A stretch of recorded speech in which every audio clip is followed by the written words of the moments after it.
Very much, Rashid Mahia and members of the press. We want to welcome you. May the Lord richly bless you. Ladies and gentlemen, let me make reference to the scriptures because this is where our perspectives stems from. Isaiah chapter number 62, verse 1 and 2. The Bible says, "For Jerusalem's sake, I will not keep quiet. For Zion's sake, I will not hold my peace until her salvation rises and her righteousness blazes like a torch." So a careful reading of that portion there surface two things. Isaiah here brings to the fore two critical issues that I think should guide our reflections as we commemorate the 2007 11th of March brutal show of force by the state. First, the realization of the salvation and a season of enlightenment of Jerusalem. So this is one thing that the prophet states here, that he would want to see the salvation of Jerusalem and the ensuing enlightenment. And if he was speaking in the context of Zimbabwe, it was going to be the salvation of this country and enlightenment of the same. Second, to this end, the prophet and all the like-minded are resolute never ever to relent, but to continue advocating for the realization of the salvation of Jerusalem. He says, "I will not remain quiet. I will not hold my peace." We are gathered here to commemorate the events of 14 years ago when the state, through its agents, descended on the masses and violently disrupted the prayer meetings, resulting in a number of people being injured in the process, with one Gift Tandira brutally shot dead. And it should be clearly noted that he died at the hands of the state. It should be noted that Zimbabwe has journeyed through torrid cycles of socio-economic and political dark chapters ever since our independence honeymoon, and the event of the 11th of March 2007 is part of these repeated cycles. It is tragic to speak it, yet true to say that the cycle in which we are currently is characterized by continued arbitrary arrests. We know very well that some of our young persons are wallowing in prison right now, the likes of Marco, etc., Takuza and Ngazore. They're wallowing in prison. Torture, selective application of the law, where, for instance, the likes of Chingono wallows in prison for weeks, whilst Obadiah Moyo gets his bail within 24 hours. This is obnoxious. There is abuse of lockdown regulations, among many other ills.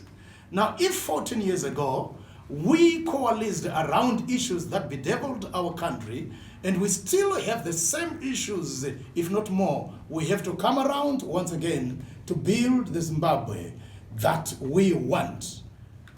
Now, as I close, I want to just bring your attention again to Isaiah chapter number 1, verses 21 to 23. Where the prophet again says, "How the faithful city has become an adulterous harlot. She who was full of justice, uprightness, and right standing with God once lodged in her. This is now history, but now murderers. Your silver has become dross, ngura. Deflation, devaluation of the currency. Your wine is mixed with water, which means no more values. Your princes are rebels and champions of thieves. Everyone loves bribes and runs after compensation and reward. They judge not for the fatherless, nor defend them. Neither does the cause of the widow come to them, for they delay or turn a deaf ear." Now the prophet here attributes the devaluation of Jerusalem's currency to four vices. And I want you to take note that sanctions is not one of them. He states corruption. He states violence or murder. He states injustice And number 4, idolatry. I am fully persuaded that these 4 today are the reasons for why we are where we are as Zimbabweans today. And I want to submit that unless we stage a persistent resistance, and even perhaps more, this country will continue in cycles of violence. And perhaps as we reflect, we need to ask ourselves this question: what is it about then that made us what we did, and what we are no longer doing? Why? What is the difference, and what is the gap? I want to challenge us today to be able to answer to this question. Mr. Chair, I thank you.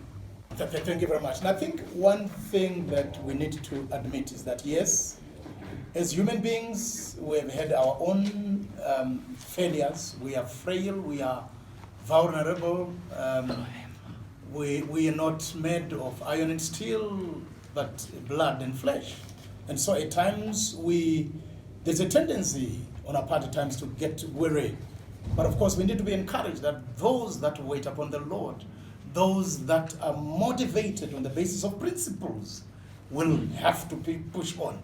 So, admittedly, yes, we have carried out activities at times ad hocly.